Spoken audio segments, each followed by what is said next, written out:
we never die. I want you to understand what I mean when I say this. Whether you know it or not, there's a catastrophe that is approaching. Well, no, I can't even say approaching. It's in the earth right now.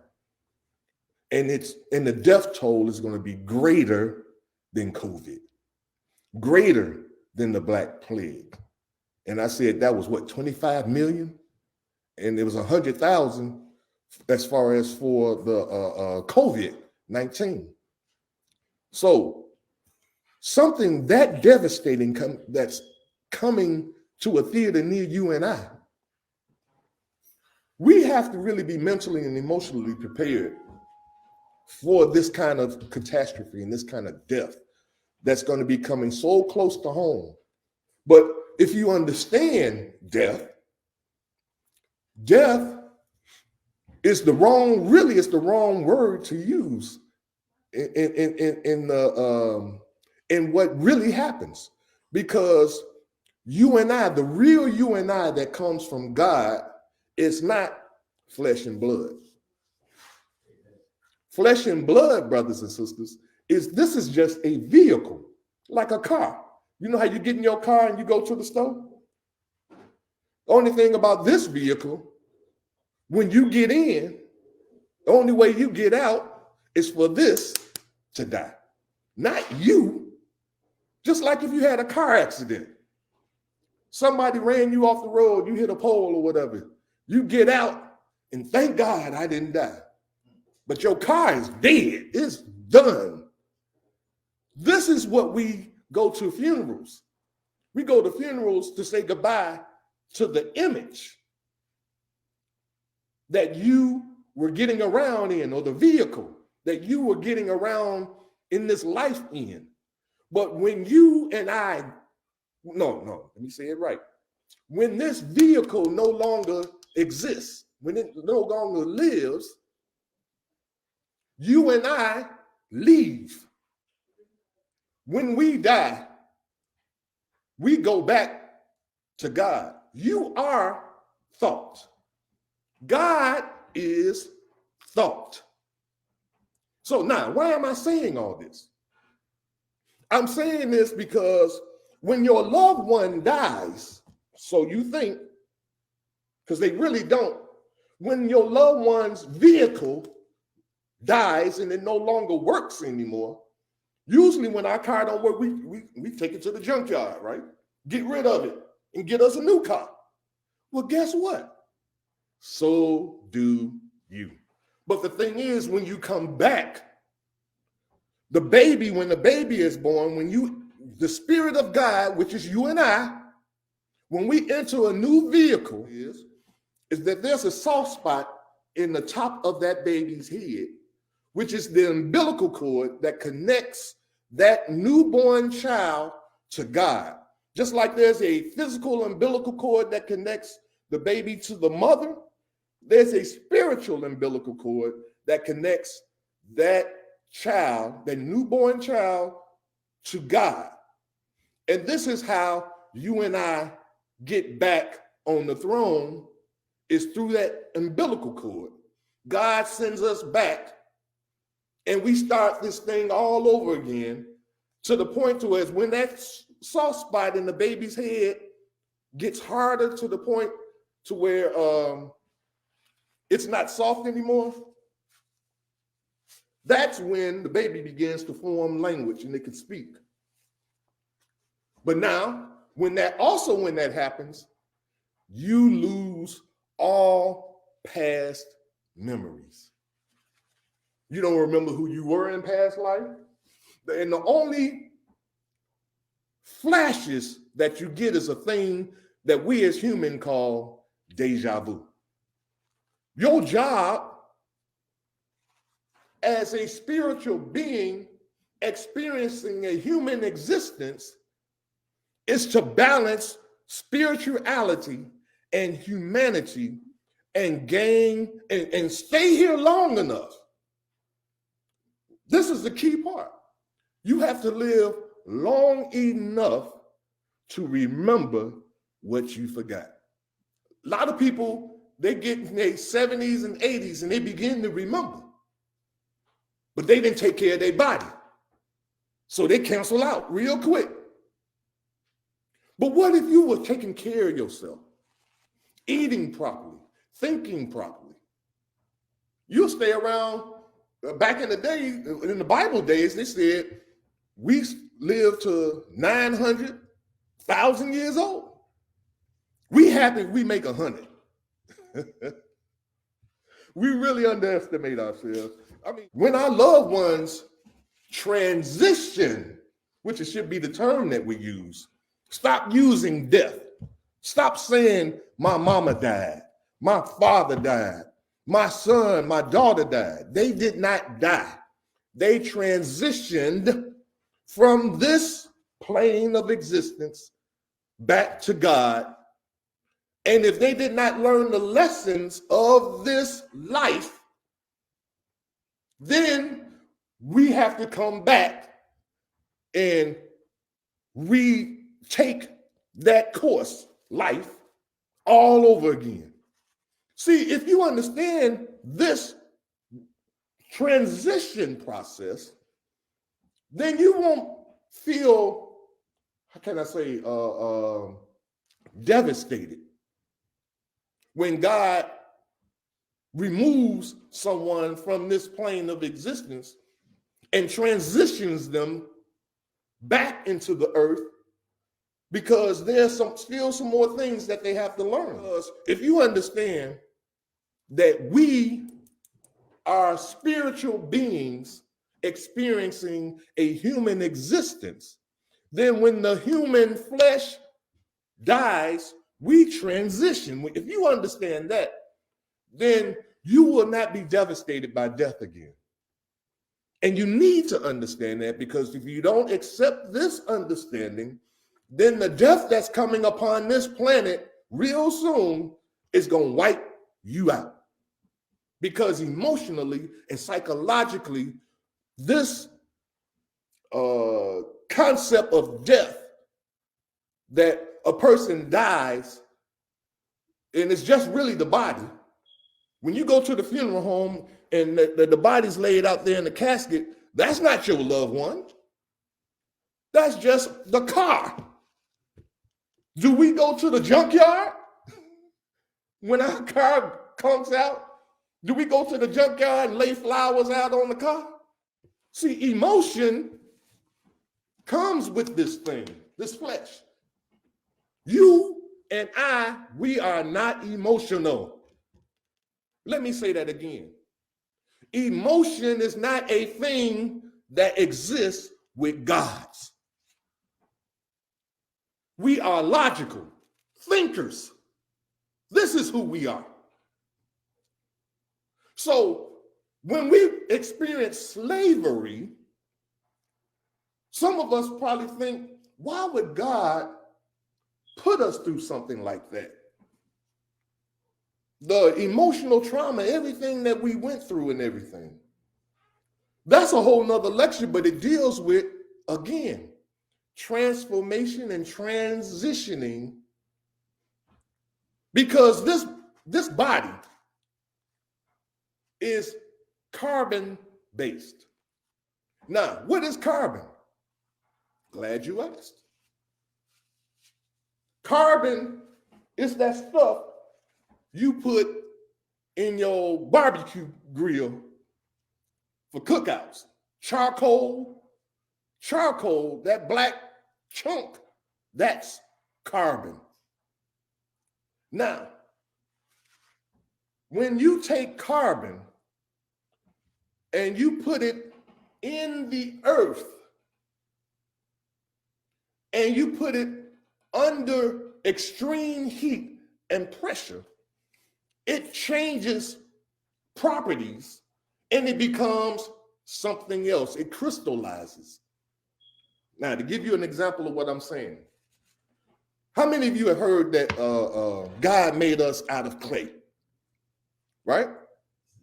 Yes, God made us out of clay, right? Those of you that are potters, that make ceramic cats and ceramic pots and vases and things of that nature. What is the material that you heat up in the oven in order to get that thing that you mold and shaped into a bowl or into a cup or into a vase? What is that thing that you put into the oven to crystallize into this glass or vase? It's clay. So when you take clay and you heat it up, the properties change and it turns into some form of glass or crystal. What is that saying about you and me, brothers and sisters? It's saying that God has a plan for us. Slavery was not a means of punishing us as a people. It was a means of heating us up so that we can make our transition from human beings into what is called or what is known as a supreme being. Jesus was that example to us. He wanted to be the first example of how we're supposed to conduct ourselves on this planet in order to make that transition. And that means now that you have to, in order to escape, we have to take a page from the children of Israel in Egypt when the death angel presented itself in Egypt. And it came to Egypt to take every firstborn male. And the only way that you could escape or the death angel would pass your house over, it almost sounds like the Passover, don't it? He would pass you by. The only way was for you to have the blood of the lamb over your doorpost. Nah, we ain't even got no lambs in the hood. We can't go to Jewels or Aldi's and buy no lamb blood. So how you gonna get lamb's blood to put over your doorpost? Because it's not actual, brothers and sisters. This story was not something that you had to actually do. It's a sign of something that you have to do. Blood means life. You think I'm lying? Let me drain all your blood and then tell me how much life you're going to have left. We can agree. Blood means life. This is life flowing through your body. Now, the real you and I is inside controlling this thing. But what has happened is that because the thing that feeds the real you is truth and righteousness and fruits, vegetables, and herbs, those are the things that feed the real you. If you deprive that of it and you feed the flesh, you know how we feed the flesh? With meat, alcohol, drugs. We grease it up, like you do your car. Let me shine up my car. Let me armor all the tires, Let me put some bling on it. We make the car look good.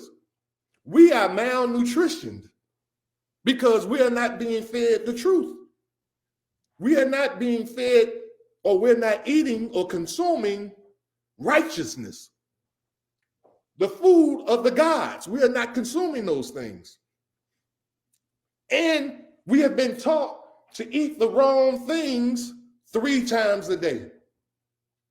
The more we act like white people, which is what black people are right now. Black people are more white than, I call us Oreo cookies. Black on the outside, white on the inside. But this is not by chance, brothers and sisters. We have been conditioned to think like this. They've been teaching us to be like them forever. It's called, they did it, the Borg did it on Star Trek. A simulation. No, that's what it's called. It's a simulation. They are simulating. See, the Borg, if you're a Trekkie, you know what I'm talking about. The Borg assimilates you, your memory, your gifts, your talents into the collective. This is what the white man is doing. He is assimilating us into him. So when we go to his schools and his universities and we get his master's degree, then he has assimilated us into himself. Now he's safe, or you, I should say, you are safe now to be a part of his world, because you are now going to help him build his world, and you don't give a damn about your people. We got to put the blood of the lamb on our doorposts, brothers and sisters. That means the life of Jesus. How did Jesus deal with situations? What was his thought processes? This is the blood of the lamb. If you don't think like Christ, the death angel will be visiting you soon. If you are a child of God, Facebook ain't your friend, Twitter ain't your friend, YouTube is not your friend. These are mechanisms of Satan. Apple is not your friend. Oh, I know they're gonna get rid of me now. But I'm gonna say this. I'm gonna warn you, Facebook, because you don't seem to understand what's really going on. God is on his way back. I'm gonna say it again. God is on his way back, and he has inspired me and other men and women like me who believe in him and his righteousness to stand up. You come against me and those like me, you will receive the wrath of God. I'm just letting you know. I dare you to put me in Facebook jail. I said it. Put me in Facebook jail and see what happens.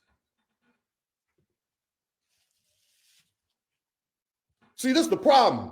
We too damn scared of these white folks. They ain't got no juice. God is God, not them. The resistance. See, we have to resist this, brothers and sisters.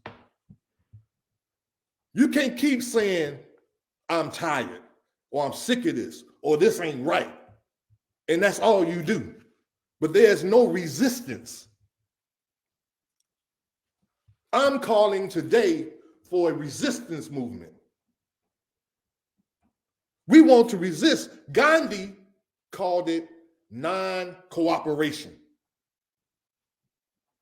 If you didn't know who Gandhi was the man that inspired Dr. Martin Luther King to initiate his nonviolence movement. King studied Gandhi. And so we are resisting. And if you are like me, you need to resist. And you need to be a part of this resistance movement 2023. Because we got to get back to being moral people. We got to be moral. Which means that we have to begin to exemplify certain moral characters, such as, I'm going to read the 21 moral virtues that's on the back of this shirt. Honesty, respect, responsibility, caring, cooperation. Well, I'm going to stay there because I'm running out of time. But Wednesday, we're going to continue this. 7 p.m. this coming Wednesday, we're going to continue it. And if we don't, but I am a man of God, and I serve God, and I represent him on this planet. And so are you. You are all agents of God. You just have to stand up and represent. Don't be afraid. Stop being afraid. And understand, if God allows heat on you, it's not because he left you. It's not because he has forsaken you. It's not because he is punishing you. It's because he's testing you to see if you are ready to crystallize yet or not. We are God's weapons. The whole planet is waiting on us. And let me tell you a secret, beloved. The revolution starts here in Chicago. This is the Mecca. Chicago is it. Everything is going to start right here. We are recruiting resistance members. If you are interested in being a part of the resistance here in Chicago that's going to kick off revolution all over the planet Earth, because we got some backup. They ain't telling y'all this. But I want you all to do some research on something the white man started. And it's called the United Space Force. I think that's what it's called. United States Space Force? I think that's what it's called. But Google it. They initiated it during, I think it was during Trump's presidency. And I want you to ask yourself a question. They already got the Air Force. Why are they initiating a space force? They got the Army, the Navy, the Marines, the Air Force. Spaceforce.com. That's all you got to do, huh? Spaceforce.com. Just Google it. Look it up. They got all of these different forces. What do they need a space force for? I'm going to tell you. Because our help has come. They are out there. They call them UFOs, but they're not UFOs. And it was just one that watched over this galaxy or this area of the universe. But in 1999, another one showed up. And they sent a code out to all of their devil members all over the planet. And the code word was Y2K. Y2 craft. They told you it meant something else. But they saw 2 ships out there. But now there are hundreds of them out there. And they are on alert. Because they're wondering, are they about to attack us? And check out all the movies that are coming out about aliens in space. Check them all out because they're giving you their fear. They're putting in these movies what they are afraid of. They are out there, brothers and sisters. And some of us, a lot of us, I'm speaking black men and women now, black men, women, and children, some of us have their DNA in us along with human DNA. COVID was something they initiated and they launched it onto the planet Earth in order to identify those of us who have what they call alien DNA in us. Y'all marinate on that. I thank you all for listening. I'm going to leave you as I greeted you in the ancient but yet holy words of peace. Hotep, shalom, assalamu alaikum, habaragani, alafia, ashe. And to my brothers and sisters on 79th Street, peace. In the essence of the eternal divine spirit, the one that causes all that exists to exist, the one that is self-existent. How many men have children and the children never meet their father? See, you created a void in that child because you are a part of that child. Black power. Black power. Black power. Black power.